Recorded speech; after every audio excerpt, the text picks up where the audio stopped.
하나님의 우리에게 해주시는 말씀이죠. 선한 일을 잘해야 되는데, 선한 일은 뭡니까? 우리가 뭐 휴지 잘 줍는 게, 휴지를 잘 줍고, 그다음에 거리에 침 뱉지 않고, 또 길 묻는 사람에게 친절히 대해주고, 누가 뭐 부탁하면 잘 들어주고, 이런 것들이 선한 일이죠. 선한 일입니다. 그런데 그걸 의미하는 건 아니에요. 여러분, 그런 종류의 선한 일은 안 믿는 사람도 다 합니다. 그죠? 우리 그리스도인이 그거 한다고 하나님께 영광이 안 돼요. 왜냐하면 누구나 다 하기 때문에요. 우리가 그런 것 정도로만 머문다면은 사람들이 우리의 삶을 보고 하나님께 영광 안 돌려요. 그냥 착하네, 이 정도지. 우리의 선한 일은 그런 일반적 상식에 속하는 선한 일을 뛰어넘는 그런 선한 일이 돼야 되는데, 이 선한 일에 대한 정의를 이렇게 할 수 있어요. 성경에서 말하고 있는 그리스도인으로서 선한 일이 뭐냐? 그것은 하나님의 성품을 드러내고 예수님의 행동을 나타내는 것이 선한 일이에요. 그래서 우리가 하는 모든 우리의 삶 속에서 하나님의 성품이 드러나도록 최선을 다하고, 예수님의 행동을 닮아가도록 예수님이 했던 것을 나도 할 수 있도록 최선을 다할 때, 이게 진짜 선한 일이 되고, 사람들은 그 일을 보면서 드디어 하나님께 영광을 돌리기 시작하는 거예요. 우리 일반 상식선에서의 선을 뛰어넘어서 세상 사람들이 할 수 없는 선을 해야 된다 이거예요. 세상 사람들은 생각지 못하고 있는 선들을, 그들은 감히 도달하지 못하는 선들을 우리는 해야 된다는 거예요. 그래서 하나님의 성품이 나타나고 예수 그리스도의 그 행동이 우리의 행동에 드러나게 될 때 선한 일이 되고, 이것을 통하여 모든 세상 사람들이 하나님께 영광 돌리고 그들이 예수님 앞으로 돌아오는 그런 일들이 생겨야 된다는 겁니다. 그래서 이러한 얘기를 이제 10절에서 얘기한 후에 사도 바울은 에베소서 뒤로 갈수록 계속 우리가 이제는 새로운 사람으로서 새로운 삶을 살아야 된다는 것을 이야기하죠. 4장 17절에 보면은 옛사람과 새사람을 대비시키면서 너희들은 이제 옛사람처럼 살지 말고 새로운 피조물 새사람을 입었으니 새롭게 행동해야 된다. 24절 하나님을 따라 의와 진리의 거룩함으로 지으심을 받은 새사람을 입어라. 거짓말하지 말라. 화내지 말라. 도둑질하지 말라. 자기 손으로 수고해서 선한 일을 해라. 더러운 말은 입 밖에도 내지 말아라. 성령을 근심하게 하지 말아라. 모든 악독과 노함과 분냉과 떠드는 것과 비방하는 것과 모든 악한 것을 버려라. 서로 친절하게 하고 불쌍히 여기고 서로 용서하기를 하나님이 그리스도 안에서 너희를 용서하신 것 같이 하라. 이게 바로 선한 일이에요. 이거 세상 사람들 이렇게 못하죠. 하기 힘들죠. 이것이 하나님의 성품을 드러내는 거예요. 이것이 그리스도의 행동을 따라가는 거예요. 그러면서 구체적으로 이제 아내는 남편에게 어떻게 대해야 되느냐, 이 하나님의 포이에마로서 우리 자매님들은, 결혼한 분들은 남편을 대해야 되는 거예요. 상식을 뛰어넘어서 하나님의 작품으로서 남편을 대해야 돼요. 그 남편은 하나님의 작품으로서 아내를 대해야 돼요. 그래서 아내는 이렇게 하라, 남편은 이렇게 하라, 바울이 얘기하는 거예요. 그 자녀들은 부모님에게 이렇게 하라, 부모는 자녀들에게 이렇게 하라. 그리고 결론적으로 너희들은 노동할 때 너희들은 이런 마음을 가지고 노동해라. 이전과는 다른 차원의 노동을 하라. 그겁니다. 여러분, 지난주에도 얘기했지만 우리 삶의 7할 8할은 다 노동이잖아요. 가정에서 노동하고 직장에서 노동하고 평생 우리는 노동하며 살아요. 일용할 씨 이제 얻어야 되는 본질적인 문제가 걸려있기 때문에 평생을 노동하며 사는데, 이 노동 속에서 우리가 하나님의 성품을 드러내고 예수님의 행동을 나타내는 것이 하나님의 나라가 이 땅에 이루어지는데 대단히 결정적이라는 거예요. 여러분, 주일날 한번 모여서 예배를 신령과 진정으로 예배를 참되게 이렇게 드렸다고 할지라도, 우리가 일상에 들어가서 우리의 가정과 우리 직장과 이 사회에서 우리가 하나님의 성품을 드러내지 못하고 예수님의 행동을 우리가 하지 못하면은 어떻게 하나님 나라가 임하겠어요? 일요일날 하루는 잠깐 임할지 몰라도 6일 동안은 완전히 그야말로 이 썩 빠진 세상 나라 속에서 그냥 진흙탕에 섞여서 사는 존재처럼 살아갈 가능성이 있는데 얼마나 여러분 그게 안타까운 일이. 그걸 통해서 어떻게 하나님 나라가 이루어지겠냐. 결국은 우리 예배가 일상으로 그대로 옮겨져서 그곳에서 우리가 하나님을 섬기는 노동을 해야 된다는 거죠.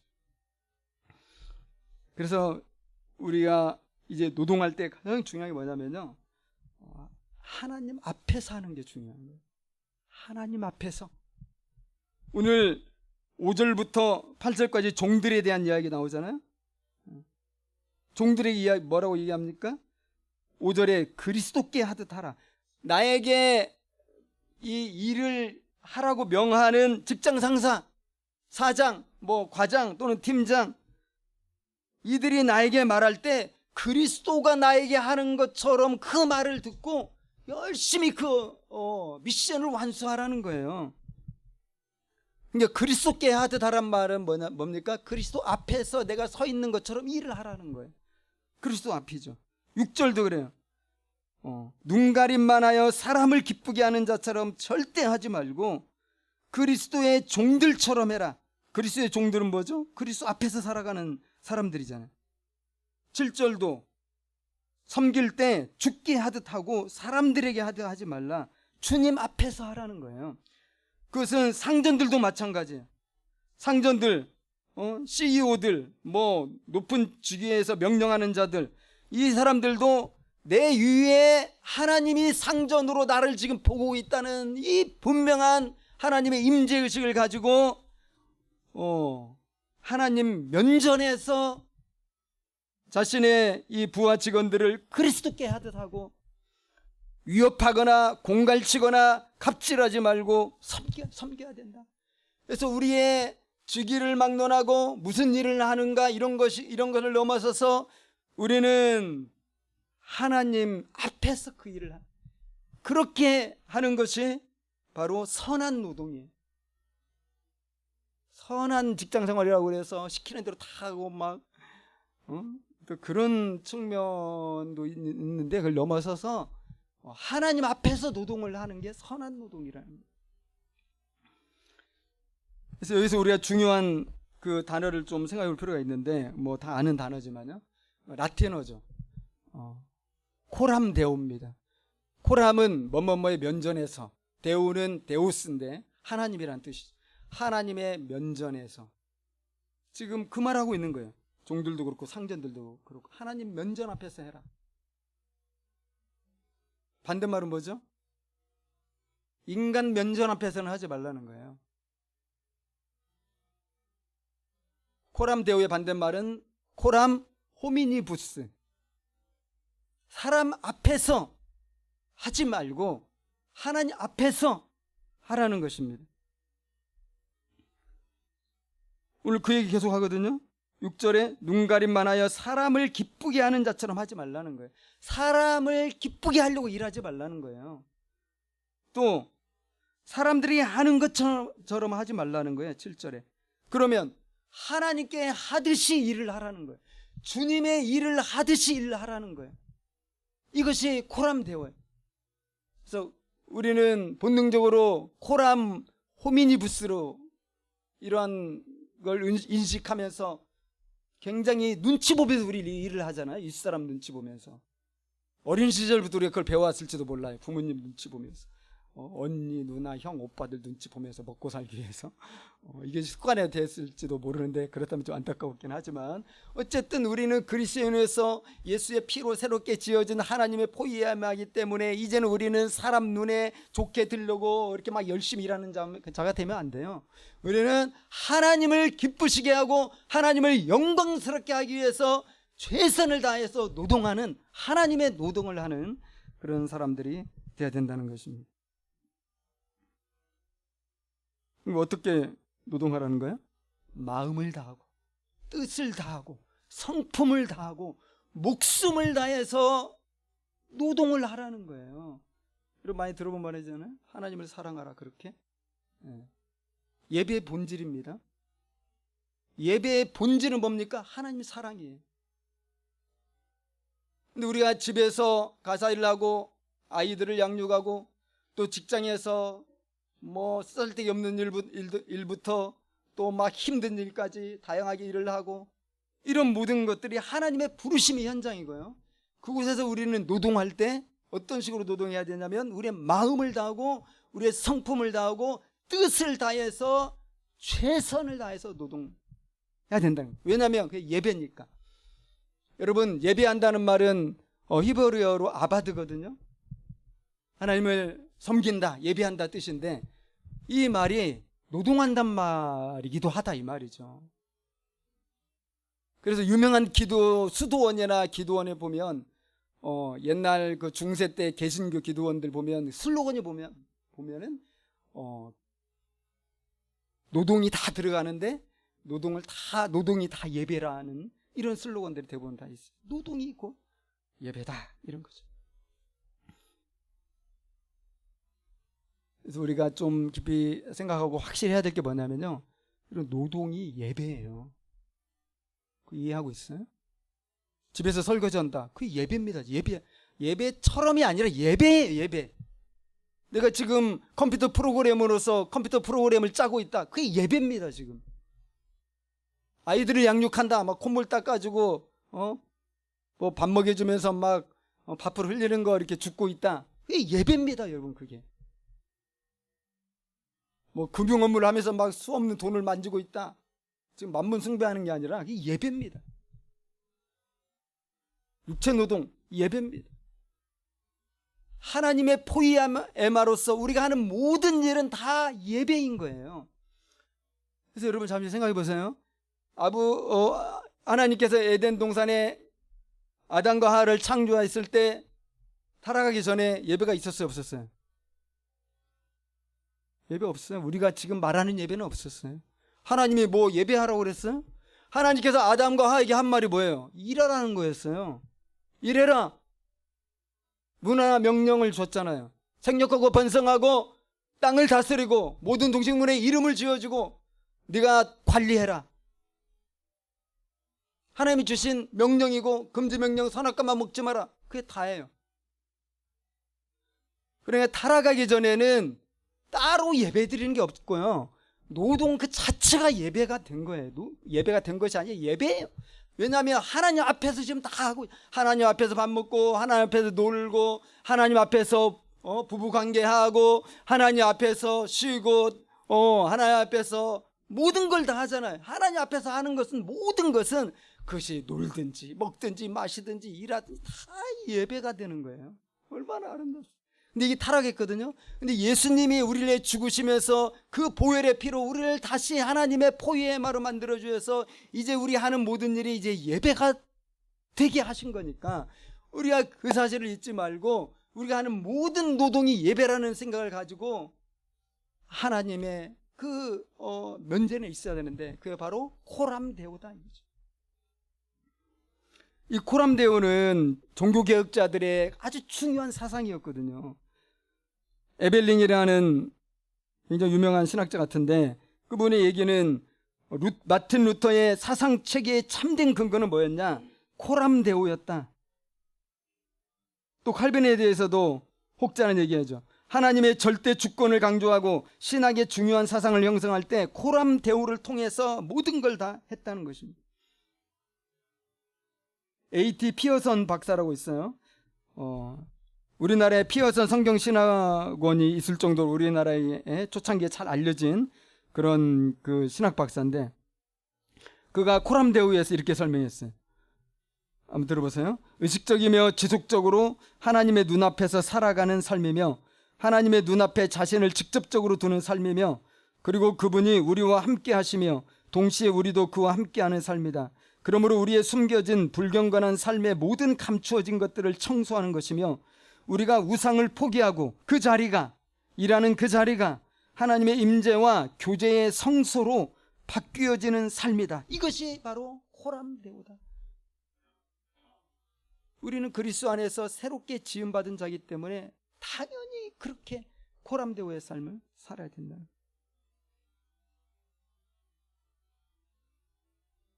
코람데오를 기억하면서 우리가 직장생활을 한다면 적어도 두 가지의 자세가 필요하다 봅니다. 첫 번째로는 우리가 하는 일이 최고의 일이 되게 해야 돼요. 내가 하는 일이 뭐든지 간에 그것이 최고의 작품이 되게 해야 돼. 시를 쓴다, 시인이다, 그럼 최고의 시가 나오도록 정말 고독한 시간을 갖고 또 깊이 사색하면서 시를 써내야 되겠죠. 여러분, 하나님 우리를 만들 때 최고의 작품으로 만들었기 때문에요, 우리는 하나님께 우리에게 맡겨진 일을 할 때 최고의 작품을 반드시 아웃풋으로 내놔야 돼요. 그건 우리의 사명이에요. 2달란트 5달란트 받은 자에게 주님이 원하신 게 뭐예요? 2달란트는 2달란트 남기고 5달란트 받은 자는 5달란트 남기기를 원하셨잖아요. 그들은 남겼단 말이에요. 잘했도다 착하고 충성된 종아. 여러분, 우리가 어떤 직장에 있든지 또 어떤 일터에서 가정에 있든지 바깥에 있든지 간에 어디에서 무슨 일을 하든지 그것은 하나님이 우리를 부르신 자리예요. 또 그 직장 상사가 어떤 사람이든지 하나님이 보내신 사람들이, 우리가 정말 직장 생활할 때 죽게 하듯 해야 되겠지만 가장 힘든 것 중에 뭐냐면 직장 상사가 너무 힘든 사람일 때 어떻게 죽게 하듯 하냐, 그럴 수 있잖아요. 그래도 분명한 건 뭐야? 하나님이 보내신 사람이에요. 그래서 우리가 최고의 작품을 만드는 데는 이유가 없어요. 변명이 안 통해요. 다 하나님이 보내신 사람들이기 때문에. 그리고 힘든 사람들이 있을 때는 어떻게 해야 되죠? 그 성경 이야기해 주거든요. 베드로 사도가 이제 그런 얘기 하는데, 베드로 사도도 바울처럼 그렇게 얘기를 해요. 그 중에 베드로전서 2장 18절에 보면은, 사환들아 범사에 두려워함으로 주인들에게 순종하되 선하고 관용하는 자들에게만 아니라, 이게 중요해, 또한 까다로운 자들에게도 그리하라. 까다로운 직장 상사들, 직장 동료들, 직장 후배들, 까다로운 경영진들, 까다로운 사람들에게도 죽게 하듯 똑같이 하라는 거예요. 까다로운 사람은 어떤 사람이에요? 성경 원어상 보면은 구부러진 사람이에요. 구부러진 사람. 항상 뭐든지 이렇게 고깝게 보는 사람, 나의 순수함을, 나의 성실함을 인정하지 않고 왜곡해서 보는 사람, 나를 찍어놓고 미워하는 사람일 수 있겠죠. 그때 우리의 하나님의 포위의 마들은 그때 어떻게 해야 돼요? 들이받아야 됩니까? 베드로 사도는 그렇게 얘기해요. 참아라. 슬픔을, 하나님을 생각하면서 슬픔을 참으면 beautiful, 아주 아름다운 것이다. 너희들 지는 게 아니야. 참아. 내가 너희들 다 보고 있어.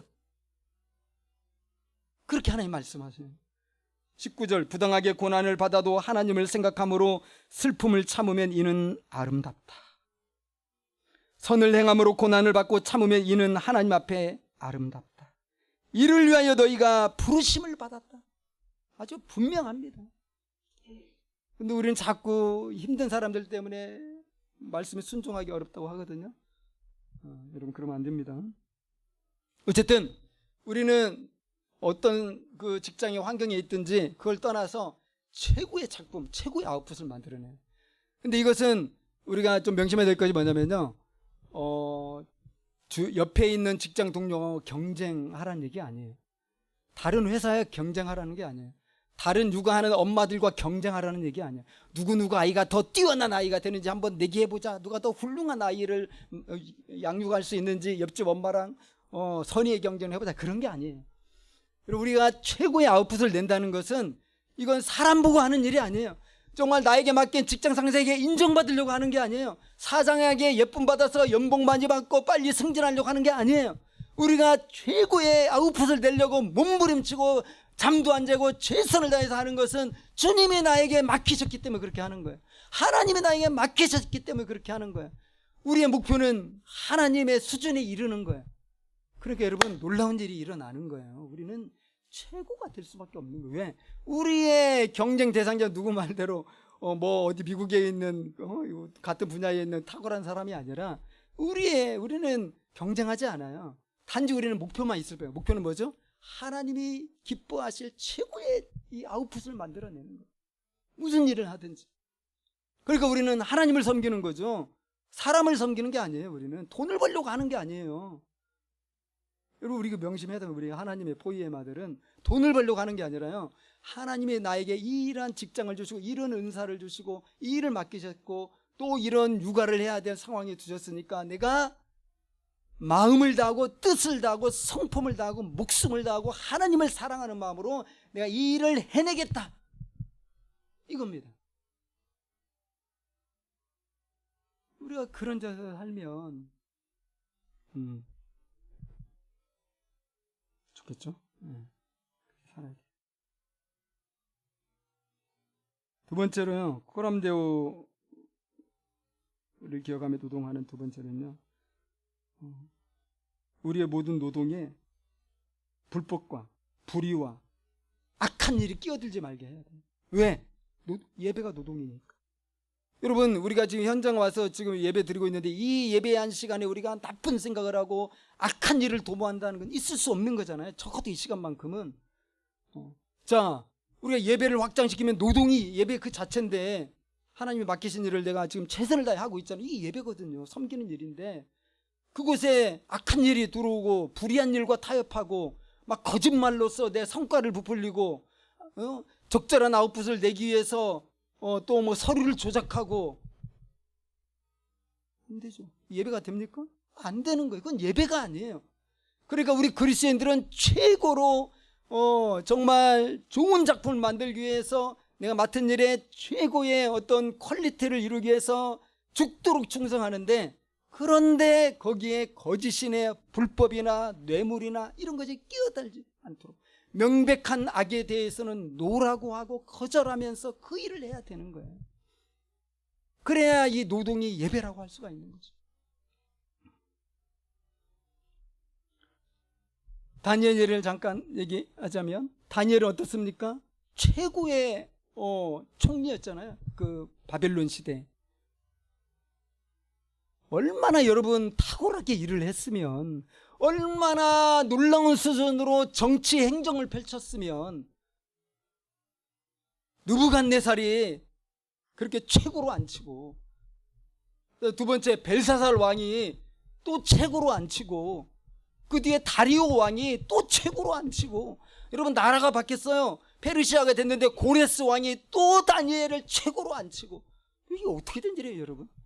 정권이, 더군다나 그 왕정시대 왕이 거의 신이라고 하는 그 시대인데 정권이 바뀌면서 모든 물갈이를 다 하는 거잖아요. 원래 자기 사람을 세우기 위해서. 근데 다니엘만큼은 모든 왕들이 최고로 인정하고 항상 자기 옆에 두기를 원했어요.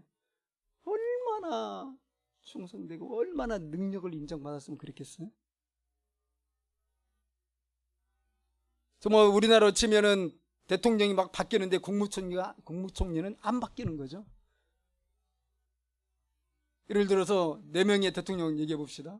그러면 우리 노무현 대통령 때 국무총리가 있다고 한다면, 이명박 대통령 때 이 국무총리가 안 바꾸는 거예요. 이 국무총리를. 박근혜 대통령이 되었을 때 이 국무총리를 안 바꾸는 거예요. 문재인 대통령이 되었을 때 이 국무총리를 안 바꾸는 거예요. 만약 현실적으로 그런 일이 있다면 이 국무총리는 어떤 사람이겠어요? 그는 당리당략이 움직이지 않는 사람이라는 걸 알 수가 있어요.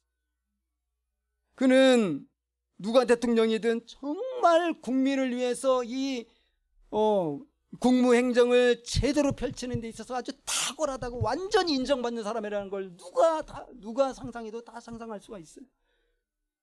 다니엘이 그런 사람이다. 최고의 아웃풋을 냈다는 거예요, 다니엘은.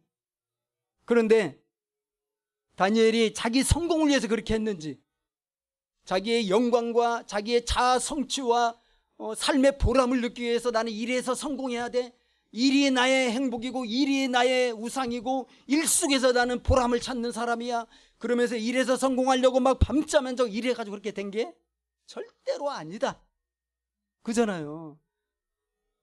다니엘은 한 번도 그런 생각 한 적이 없어요. 내가 최고가 돼야 되겠다, 그런 적 없어요. 무슨 의미냐면 다니엘은 하나님의 일이기 때문에 그렇게 한 거예요. 예배로서 한 거예요. 하나님이 나에게 맡긴. 그 증거가 뭐죠?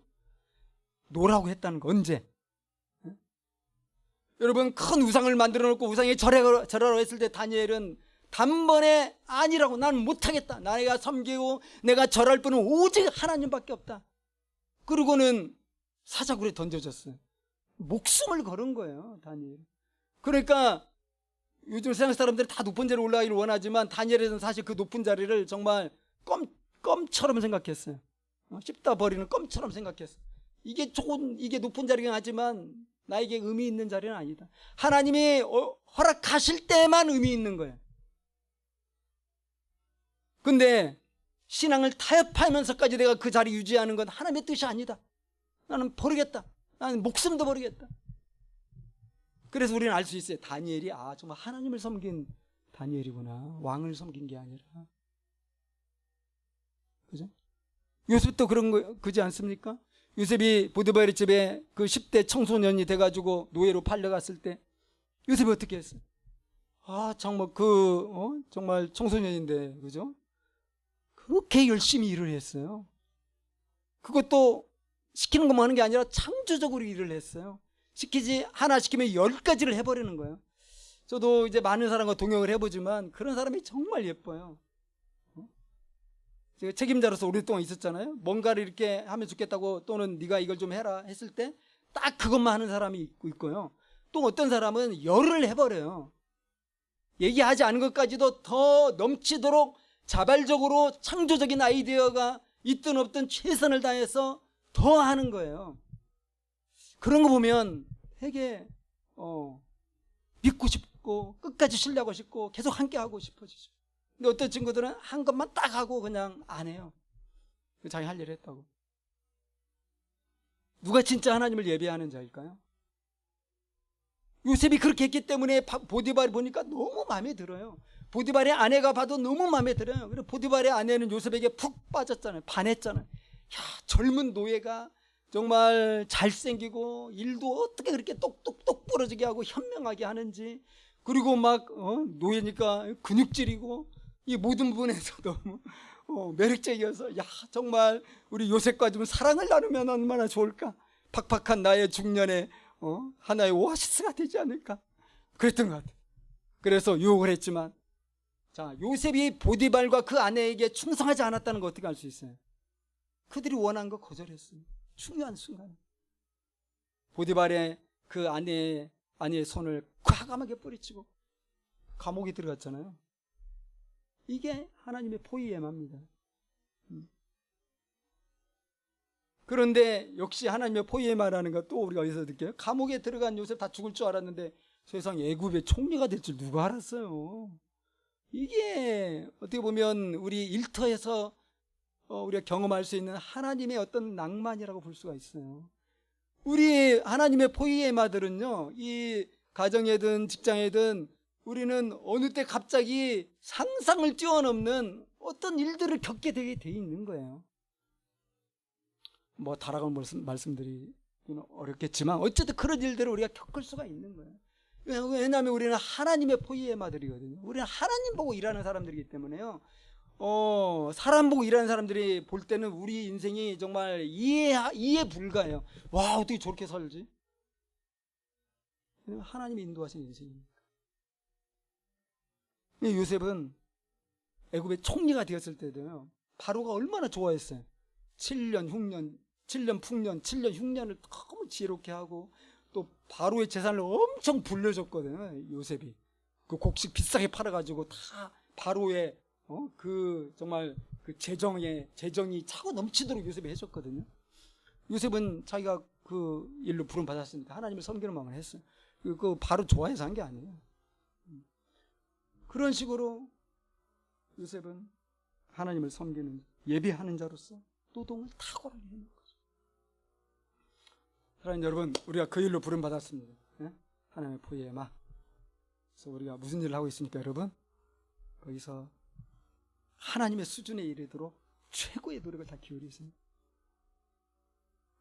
그 다음에 거기에 불의와 부정이 틈타지 못하도록 깨어 있으세요. 그리고 마지막에 결론적으로 한 가지는요, 우리가 이런 설교 들으면 다 옳은 말이고 다 좋다. 근데 지금 내 노동 현장에서 벌어지는 이 참혹한 일을 생각하면 도저히 그렇게 할 수 없다. 정말 나를 괴롭히는 직장 상사 꿈에도 나오고 그렇게 괴롭혀서 너무 불행하고 너무 힘든데 어떻게 죽게 하듯 하고 하나님의 포기에 말하고 어떻게 코람데우 그런 정신을 가지고 할 수가 있느냐. 너무 힘들고 괴롭다. 우리가 그렇게 이제 하는 경우들이 많이 있잖아요. 이제 우리가 소감을 같이 나누고 서로의 삶을 나눌 때 자기 사정을 막 이야기하면 동역자들이 다 위로해 주죠. 정말 너무 힘들겠다. 맞아. 나 같아도 정말 힘들겠다. 그놈이 도대체 누구야? 도대체 어떤 놈이길래 그렇게 직원들을 함부로 대하는 거야? 너무 나쁘다. 힘내. 네가 나쁜 게 아니고 그놈이 나쁜 거야. 편 들어주고 위로받잖아요.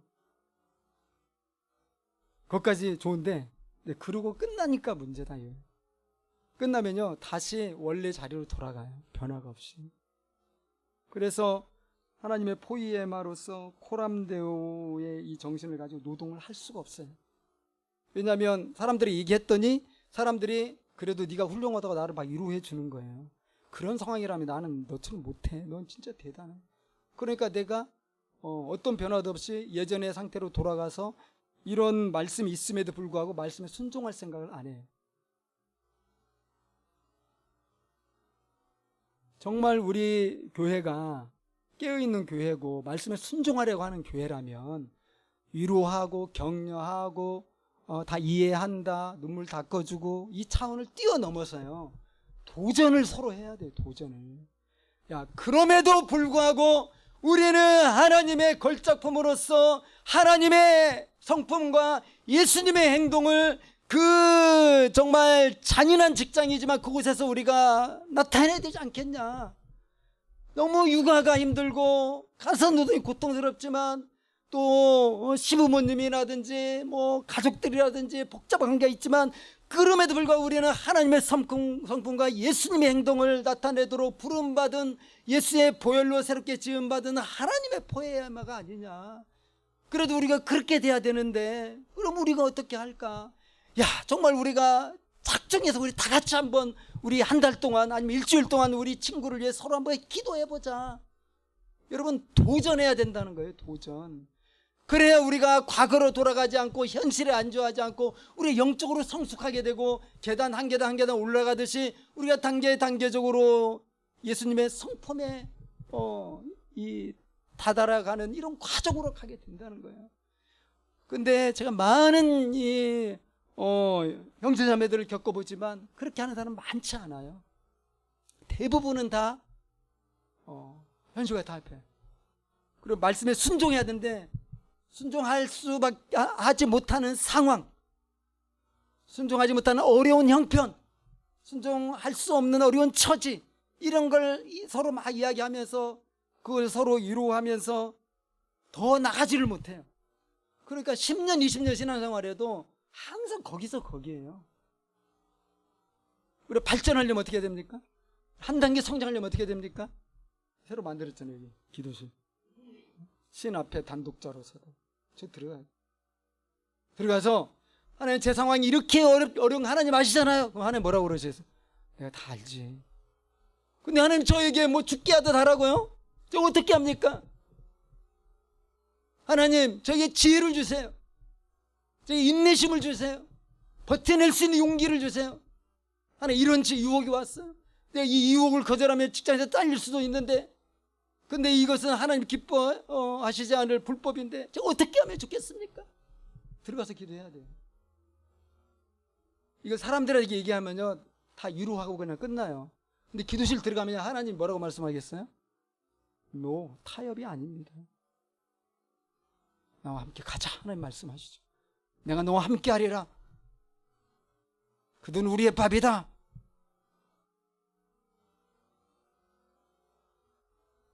하나님은 우리를 뒤로 물러가게 하지 않아요.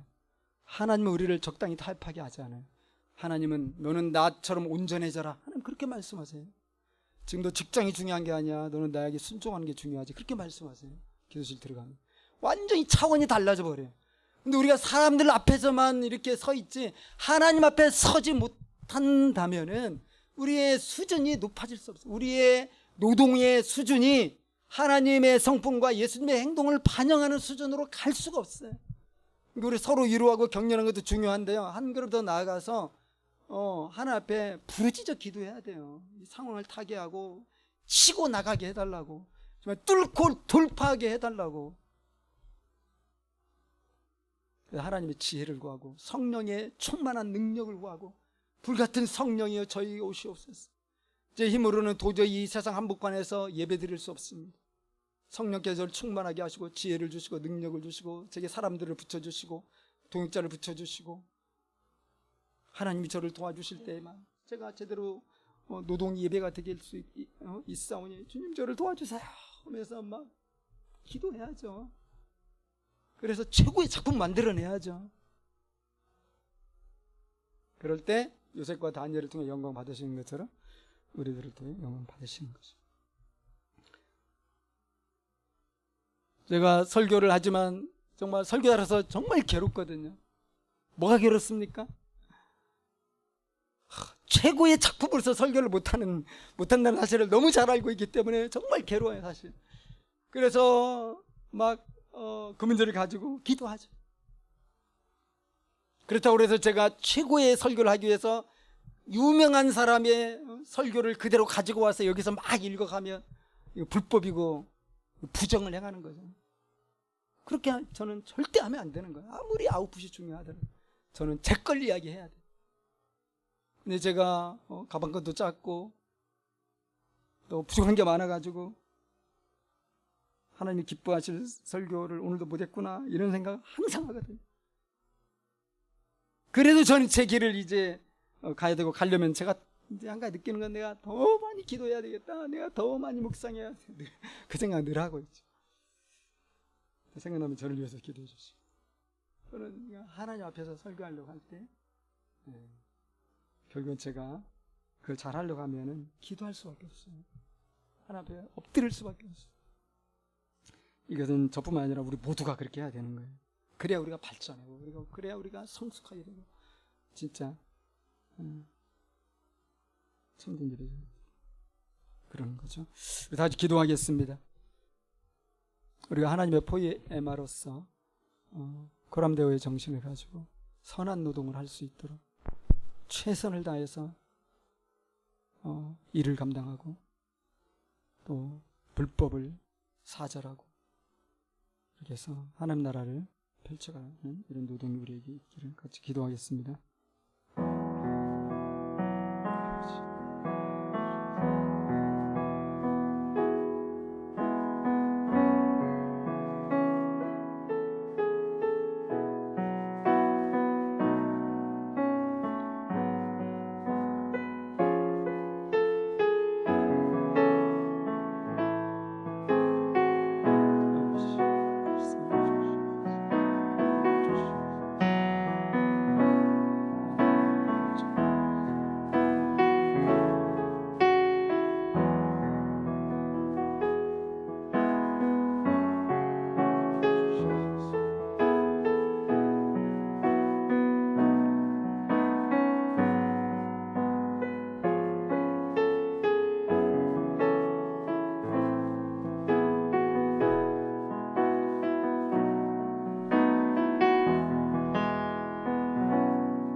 하나님 아버지 감사합니다. 오늘 에베소서 말씀을 통하여서 우리의 삶이 예배이고 또 우리가 노동함이 아버지께 드리는 참된 예배임을 말씀하여 주시니 감사합니다.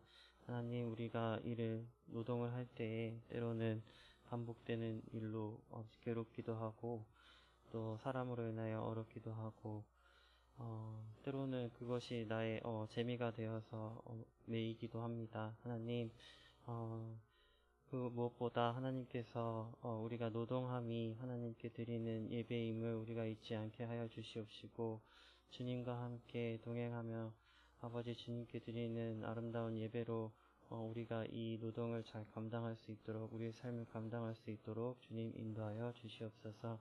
아버지 오늘 또 예물을 드립니다. 이 예물을 통하여 또 주님께 드려지는 아름다운 예배가 될 수 있도록 아름다운 곳에 잘 활용할 수 있도록 주님 도와주세요. 모든 말씀 예수님 이름으로 기도합니다.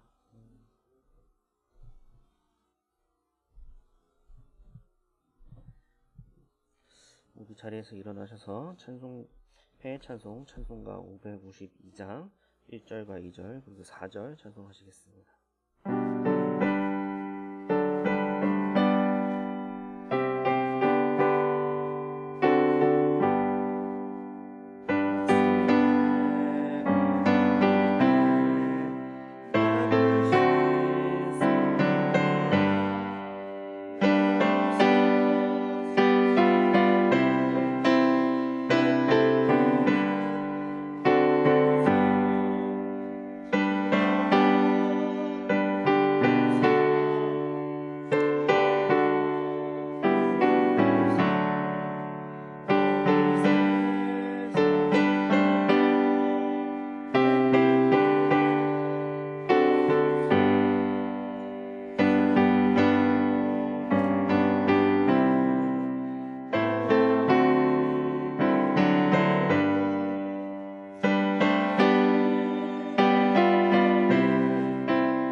목사님 나오셔서 축복 선언하시겠습니다.